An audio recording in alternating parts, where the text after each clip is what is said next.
morning, everybody. Welcome to another episode of Electric Culture of Safety. Today we're going to have episode 021 with Mr. Jimmy Vaughn, Certified Utility Safety Professional with Institute for Safety and Powerline Construction. He's Senior Consultant, and he'll be going first here in just a minute. And then we'll have Mr. Lido Wilkins with International Line Builders. He's their regional, you're safety director now over all the regional safety guys for International Line Builders in California. He'll be speaking at 10:30. So today is going to be basically our first doubleheader day with ECAUS. Just real quick, ECAUS, we have about 6,500 registered members now. And so it's been about 16 months since the inception with Mr. Danny Rains. Started last 2 Februaries ago. And today we're at our Liveline Training Center here in South Carolina, and it's a beautiful day. This is probably one of the best days we've had since last October or November. So you're going to hear a lot of birds out here because South Carolina is bird watchers' paradise. And just real quick, next month we're going to have Mr. David McPeak with Incident Prevention Institute. He's going to be speaking June 14th.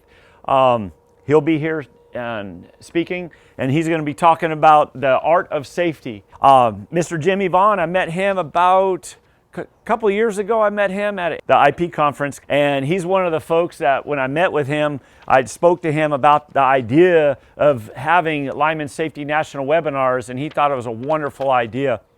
So it is neat to get to meet him and sit with him and share, and he's like, let's do it. So Jimmy Vaughn, he's a kind of guy, there's just a few guys in my life that I consider the kind of folks that you just want to sit down in a rocking chair with some iced tea and just listen and not say nothing. Keep your mouth shut and just open your ears and just sit next to them and just let them talk for however long they want to talk. He's one of those folks that you could just sit and just listen and not say nothing. So this is a treat to have him here. Is great. Came in from Louisiana the other day, and so Mr. Jimmy Vaughn, thank you, sir.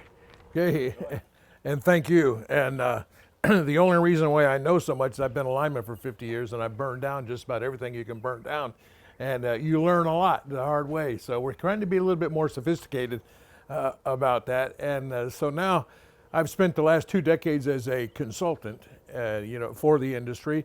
Which is where at IP I met beer meters as well, and found them to be a very helpful entity. There's a lot of meter manufacturers out there, but a few of them will sit down and talk with you about the technology that's available and help you to understand that better so that we can make good recommendations to our clients.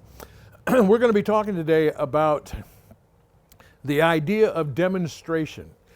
This is a fairly new requirement by Osha, even though the philosophy has been there forever. So today, if you're a safety person or a safety administrator, this is going to be valuable to you.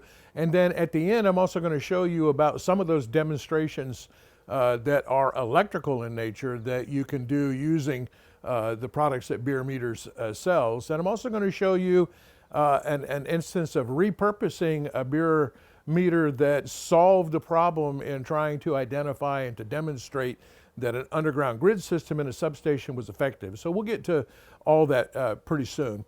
I need to go back about in the history of Osha for a little bit so that you'll understand how we got to where we're at as far as this idea of demonstration. Osha's rules are performance-based. Which means that the word doesn't sound right, but what it means is it's outcome based. In other words, what you have to accomplish. OSHA's rules don't tell you how you're supposed to do that, and that's kind of what gets us in trouble. And in fact, when we do audits of companies and their safety programs, one of the things that we often see is that in their safety rule books, the OSHA standards are almost verbatim quoted in there. And that sounds like a good idea until you realize that it's not telling you how to do it, it's what you're supposed to accomplish. So that means that you're leaving the procedures up to the employee in the field about how it is they're going to accomplish these outcomes that are required by OSHA. So in 2014, OSHA rewrote a number of the standards and changed a lot of the wording. For instance, up until 2014, the standard says the employee shall, and then they changed that at every rule saying the employer shall ensure that, the employer shall ensure. And then they also, well, more than 200 times in the preamble, and by the way, if you want to know what an OSHA rule's intent is, you go to the preamble that was published with the final rule, and the preamble has all of the interested parties that wrote in, ask OSHA questions, and then OSHA explains what their intent is for the rule. Well, in the preamble, OSHA uses this word demonstrate more than 200 times. And so OSHA, that gives you the outcome, doesn't tell you how to do the work, but you have to be able to prove that you are doing it the way that it's supposed to be done. In other words, it's your responsibility to be able to defend what practices that you're going to use. Now, if it sounds like I'm criticizing OSHA, I'm not. OSHA has been extremely good for the industry, but OSHA is run by people. People make mistakes. Now, their best intention might be about the employee safety, but they simply don't understand what it is that we do for a living.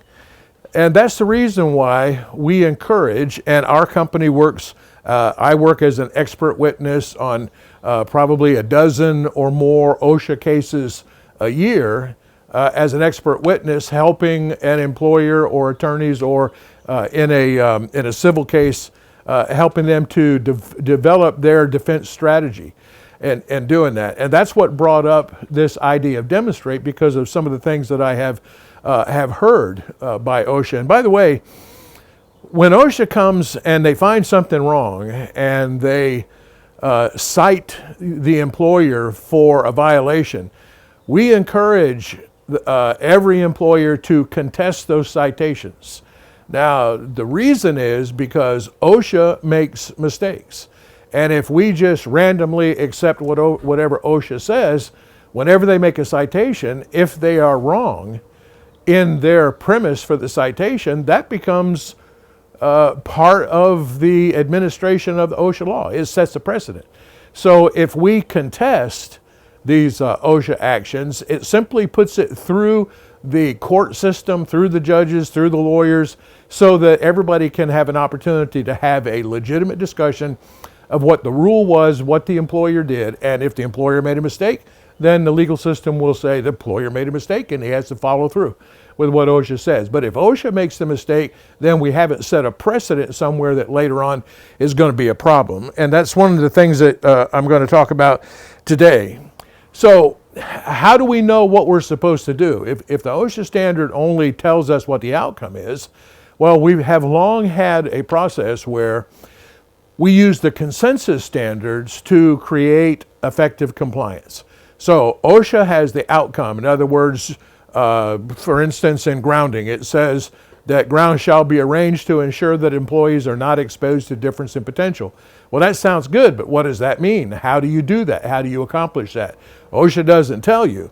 What does tell you is the consensus standards.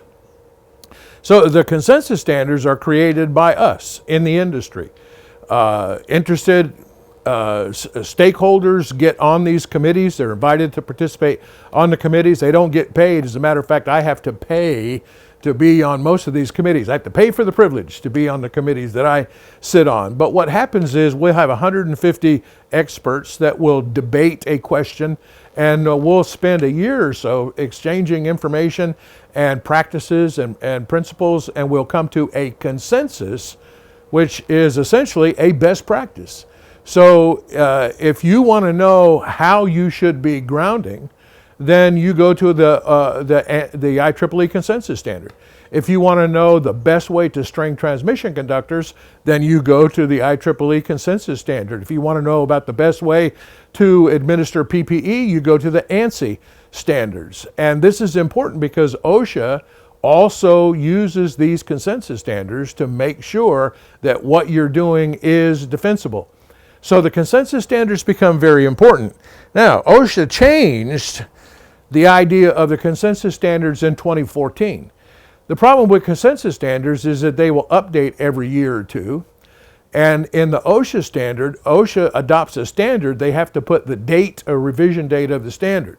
Well, if the standard changes after 2 years, then the OSHA's references are wrong. So OSHA does what's called adopted adopted consensus standard, which means that any word that says shall in the consensus standard is a mandatory requirement, and OSHA could use that language in the citation of an employer. Now, if it didn't say shall, then it was voluntary compliance. If it said shall, it had the same weight as an OSHA standard. But OSHA dropped the adoption of standards in 2014.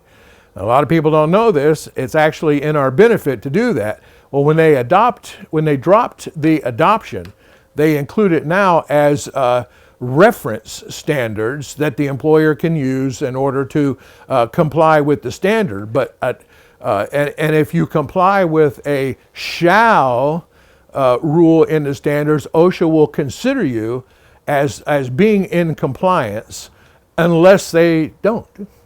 So there's no absolutes. But the good part is that OSHA did create, and you see here in the bottom box, OSHA has a reference, and the standard says, although OSHA is no longer incorporating consensus standards by reference, notes throughout the rule clarify that OSHA will deem compliance with a consensus standard listed in the notes to be compliance with the performance requirements of a standard. So they can still use that language, but typically where you see them use that language is what's called a general duty clause violation. So they won't actually say IEEE 524 or ANSI 78 or anything like that. They simply put the language in and use it in the general duty clause. So that's sort of like the history of where all of this came from. So OSHA cannot cite you based on the language of a consensus standard, but they can still cite you on the consensus standards under the general duty clause. And if you're not aware about consensus standards, that's like you see here just a few of them that are pertinent to our industry. ANSI, IEEE, NFPA, ISEA, ASME, ASTM. If you are a safety administrator or a safety person, you should go to the reference standards that are included in 1910-269 and in Subpart V, find the names and titles of those standards, buy them, keep them on your computer. They are what drive the best practices in our industry. And that's exactly what we do when we do a litigation support, is we look at the employer safety manual, we look at the OSHA requirements, and we look at the consensus standards in order to build the defense for that employer. Now, not too long ago, we had a case that concerned me greatly because OSHA's expert in depositions mentioned a demonstration that has never been required before by anything that OSHA has ever said or done. Now that's important because in trial, the outcome of the trial becomes precedent, and OSHA will use that in their future actions against employers. So if it's kind of arbitrary based on one expert's opinion, and this is an OSHA expert, if that OSHA expert's opinion, even if it's wrong, ends up being verified by the court, then it becomes an issue for us. And what he said was that in this case where a lineman was killed by induction, he said that the employer did not demonstrate that the voltage was not dangerous. And when the lawyer asked him, well, what do you mean by demonstrating? He said, use a meter. So what he was intending was that if we went out and we hung a set of grounds and we hung a bond and we bonded that worker in, then we would have to use a meter across each one of those bonding connections to show that there was no voltage that would be at risk to the worker. Well, if you're building a transmission circuit and you've got 7 crews out there and they've all got grounds up, you've got 21 some cables at least that you're going to have to check voltage across if that rule became part of OSHA's enforcement policy. And I told lawyers that night, we've got to make sure that this doesn't get through, because this would upset the whole industry, because there isn't any effective way to tell how grounds are going to perform in a fault. We certainly can use a meter locally to test a bonding jumper when we have like induction issues, because induction, that's a constant current that can be present, and it constantly creates risk to the worker. And there's a number of ways that we can use meters to verify that we have properly bonded some equipment. But that meter's not going to tell us what's going to happen if 80,000 amps of current slams into that arrangement.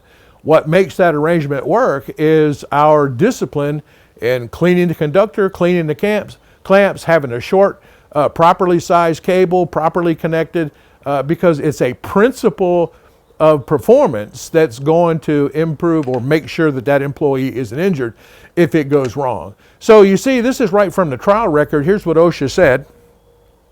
The respondent did not install protective grounds in such a manner that respondent, which is the employer, could demonstrate would prevent exposure of each employee to hazardous difference in electrical potential. In addition, respondent did not demonstrate that the OPGW that the employees were installing was not subject to the induction of a hazardous voltage. It was a fatality from contact with an OPGW, but it wasn't because the OPGW wasn't grounded or bonded. In this case, the employee opened the circuit because a clamp was in the way, and he misunderstood the nature of the exposure. And when he removed the clamp and he got between the ground clamp and the OPGW, he was electrocuted. He did not survive the exposure. It had nothing to do with the employer's policies, procedures, or training, or the things that the crew had done.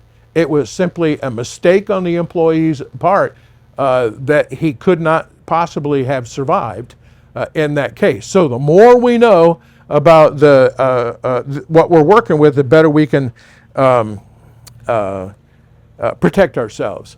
As we talk about some of these measurements that we can do, I want you to understand a couple of principles that explains why using Bureau meters and making measurements makes sense. Now, when we teach grounding, we have 3 principles that we repeat over and over and over, and we use those principles as a method of ensuring that the grounding is going to work, understanding what the risks are, and understanding where those grounds need to be put. So the first principle is that current flows in every available path inversely proportional to the resistance of the path. So if I have a current supply and I have anything connected to that path, that current is going to divide and it's going to flow through every available path. It's not just going one way. When I ground a truck or ground a substation, we think that that voltage is going and that current's going to go through that grounding path into the earth. But it's not just going into the earth. It's going to go on every connected pathway that's out there. The second rule is that if I insert a resistance in a current carrying grounded conductor, a voltage is going to appear across that resistance. So you see the graphic up here where I've got a ground cable connected to a conductor and then connected to earth.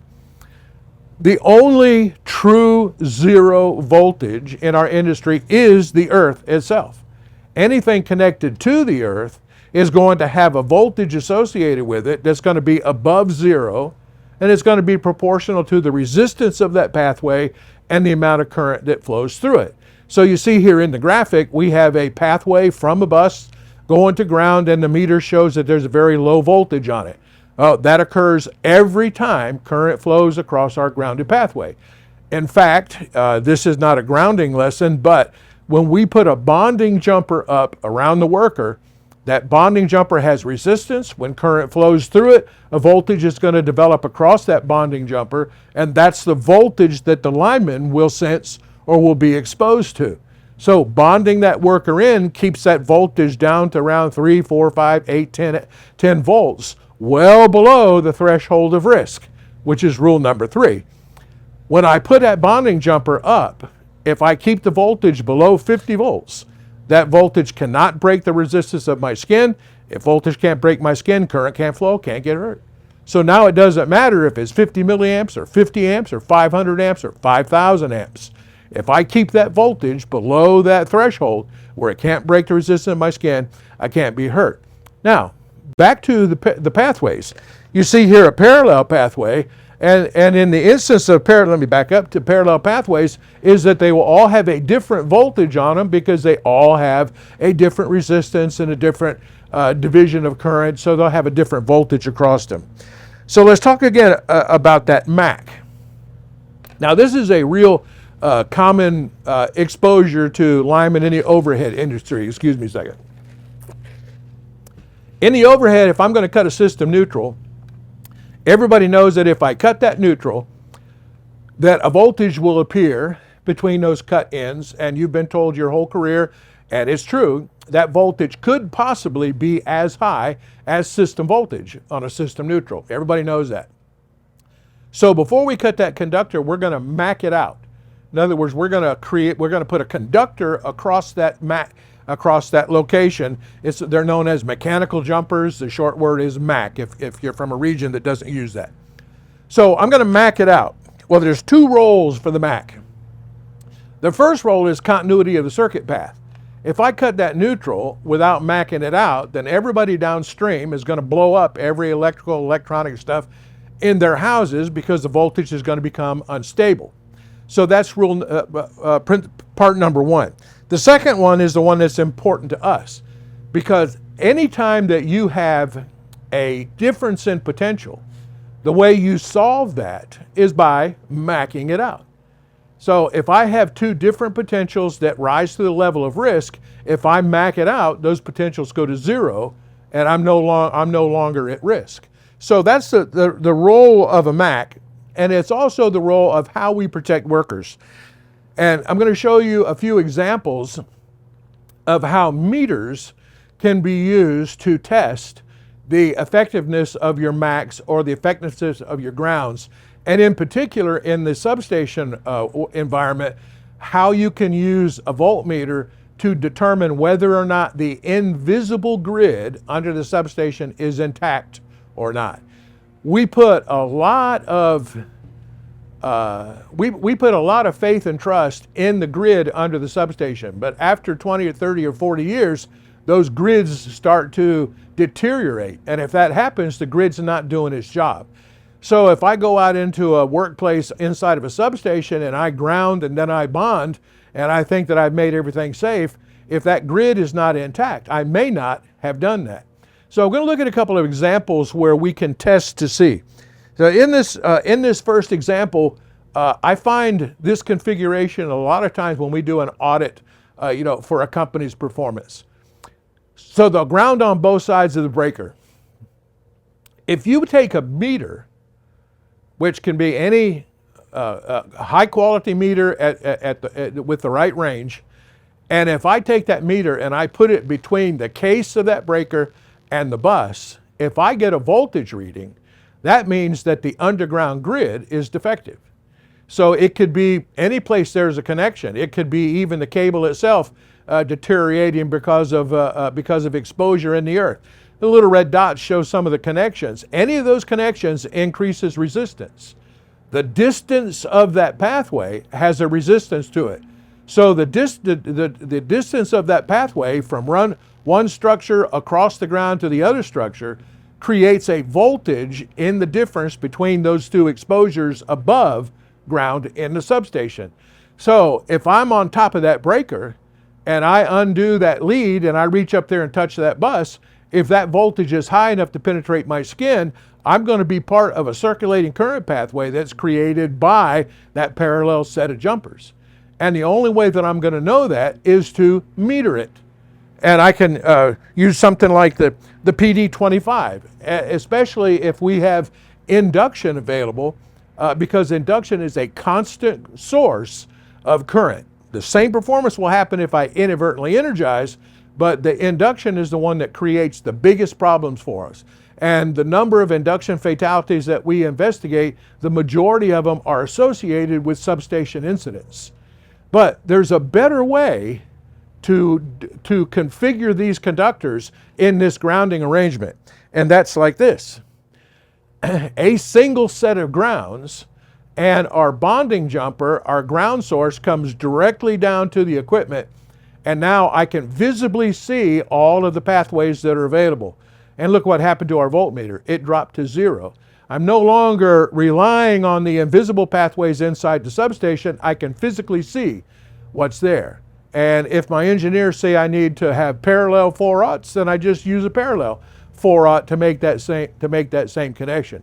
But there's an example of how the appropriate or the proper installation of grounds in that installation eliminates circulating current, but it also gives me a visible path that I can see, and I can take a voltmeter and I can check across that path to make sure that I'm protected. The same thing might happen here. This is another configuration for a breaker that's very similar to the one that you saw before. If I open up that circuit and I put a voltmeter across it and I find a voltage, that tells me the same thing. That pathway under the substation is not effectively bonding all that equipment together. There's too high a resistance. If that voltmeter says 80 volts or 90 volts or 100 volts, that's rising to the level of risk for the worker. And I'm going to have to do something about that. And what we would typically do is that we would typically bond across that gap, either between the column and the equipment, or install that bond directly from the bus down to the side of the breaker for a visible, I can see it, I know that it's there, and I can check across it for the voltage to see whether there might be any risk. Here's another one, and the question is the same: is the invisible grid doing what it's supposed to be doing? So this one shows you that pathway that we're talking about. You see that dotted gold line? Remember what rule number 2 is: if I insert a resistance and a current carrying grounded conductor, a voltage will appear across that resistance. Well, if I'm relying on 90 feet, 200 feet of substation grid to bond my equipment together, and if that grid is defective, I don't have any protection. And the way I would know that is once I've hung my grounds, is I can take a voltmeter and I can reach across that area where I'm going to be working, and if that voltmeter shows a hazardous voltage, which is usually 50 volts or more, I need to rearrange my bonding or my grounding to make sure that we've got it in an optimum opportunity. So obviously, that if your voltmeter is showing, and I'll back it up, you see our voltmeter shows that our grid is not effective. If I go in there and I install a second bonding jumper, and then my voltage meter drops off to 0, I have now demonstrated that that workspace is safe. Now, a number of different configurations will provide that same level of protection. Obviously, you have to tie the two buses together, and there's a number of ways of tying those two buses together. Now, I want to show you an alternative method that we stumbled across problem solving with one of our utilities, and it's using Beer's GT400 cable tester, ground cable tester. Now, the reason why we picked it was born out of those rules that I told you about earlier. Voltage flows in every available path inversely proportional resistance of the path. So if I put a current onto the substation grid, that current is going to flow through every pathway in the substation grid. So if I want to test whether or not two breaker frames or two regulator frames or a regulator frame and a column are properly bonded together, if I put a voltmeter between those two, it'll tell me whether or not there's risk to the worker. But if I've installed my grounding, I can use that voltmeter and I can test for voltage. But if I want to check the integrity of the system, all we have to have is a current source that we can apply to the substation system, and then we can use meters to tell whether or not the integrity of the station is going to protect our workers. So here's how we did it. We took the grounds tester, and we took one lead of the ground tester to two components within the substation.